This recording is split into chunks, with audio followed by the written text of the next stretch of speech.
বাদশাহ হারুন আর রশিদের স্ত্রী জুবাইদা,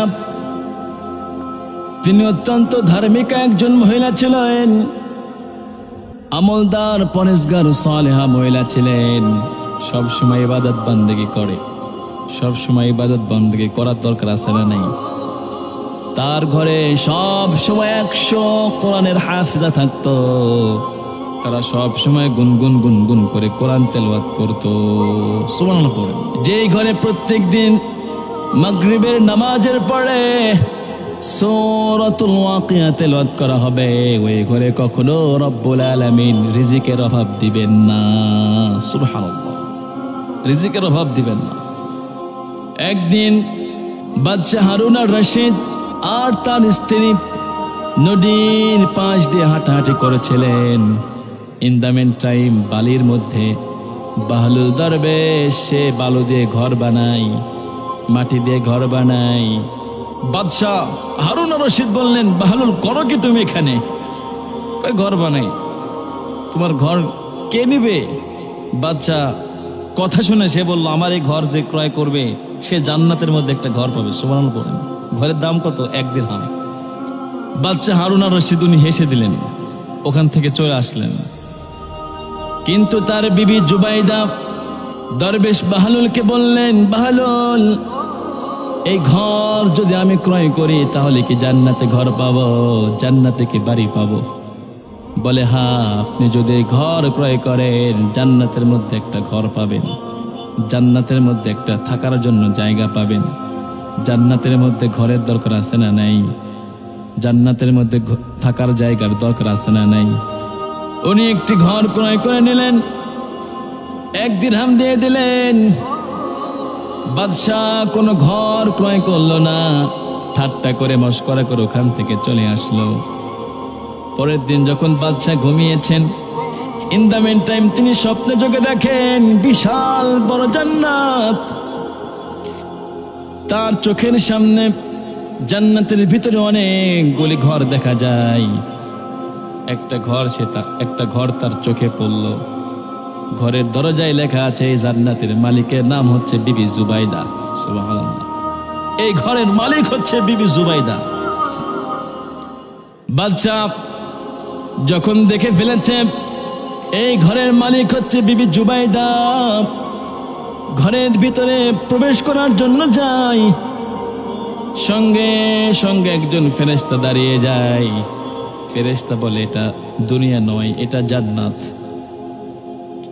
দুনিয়াতে স্বামীর ঘরে স্ত্রী যেতে পারে, স্ত্রীর ঘরে স্বামী যেতে পারে, কোনো বাধা নাই।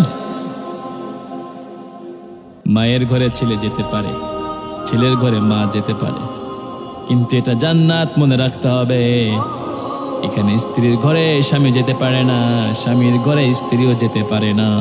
ঘাড় ধাক্কা দিয়ে জান্নাতের গেট থেকে বের করে দিয়েছে, বের হন এখান থেকে।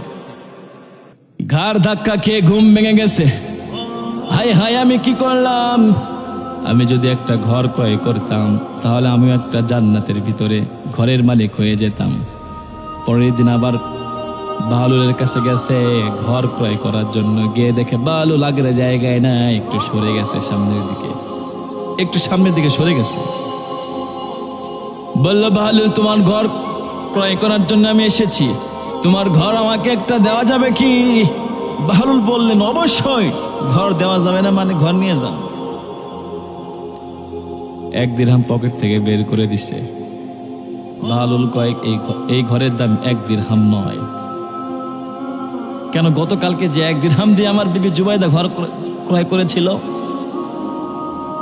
গতকালকে যে ঘর ক্রয় করেছিল সে না দেখে ঘর ক্রয় করেছিল, এর জন্য দাম ছিল 1 দিরহাম। আজকে যে ব্যক্তি ঘর ক্রয় করতে এসেছে সে এই ঘরের কদর সম্মান বুঝে এর পরে ঘর ক্রয় করতে এসেছে, এর জন্য এটার দাম বেড়ে গেছে। দাম কত? কয় সারা পৃথিবীর রাজত্ব, সারা পৃথিবীর রাজত্ব। কয় সারা পৃথিবীর রাজত্ব তোমাকে দেওয়ার মতো সেই ক্ষমতা আমার নাই। বাহলুল বলল, তাহলে ঘরও দিতে, বাহলুল বলল তাহলে ঘরও দেওয়া যাবে না। বাহলুল বাদশাকে বুঝিয়ে দিল। এই ঘটনার মাধ্যমে সারা পৃথিবীর মানুষকে একটা মেসেজ দিল, দুনিয়াতে থাকতেই বেশি বেশি করে নেক আমল করে জান্নাতের সার্টিফিকেট নিতে হবে, জান্নাত ক্রয় করতে হবে। যদি আমরা মারা যাই ওই জায়গায় সকল নেক আমলের দরজা বন্ধ হয়ে যায়। যতই নেক আমল করার চেষ্টা করি না কেন, যতই নেক আমল করি না কেন, তখন আমরা আর জান্নাত ক্রয় করতে পারবো না। জান্নাত দুনিয়াতে থাকতে আমাদেরকে ক্রয় করে নিতে হবে, ঠিক কি ঠিক না? ইন্নাল্লাহা ইশতারা মিনাল মুমিনিনা আনফুসাহুম ওয়া আমওয়ালাহুম বিআন্না লাহুমুল জান্নাহ। দুনিয়াতে নেক আমল করেন, জান্নাত ক্রয় করেন। মারা গেলে আমলের সকল দরজা স্টপ হয়ে যাবে, বন্ধ হয়ে যাবে, তখন আমল করার সুযোগ থাকবে না, ঠিক কি ঠিক না? এখন সুযোগ আছে, বেশি বেশি করে নেক আমল করে জান্নাতের ভিতরে ঘর বানায় আমরা যেন মৃত্যুবরণ করতে পারি। আল্লাহ তৌফিক দান করুন, পড়ি আমিন।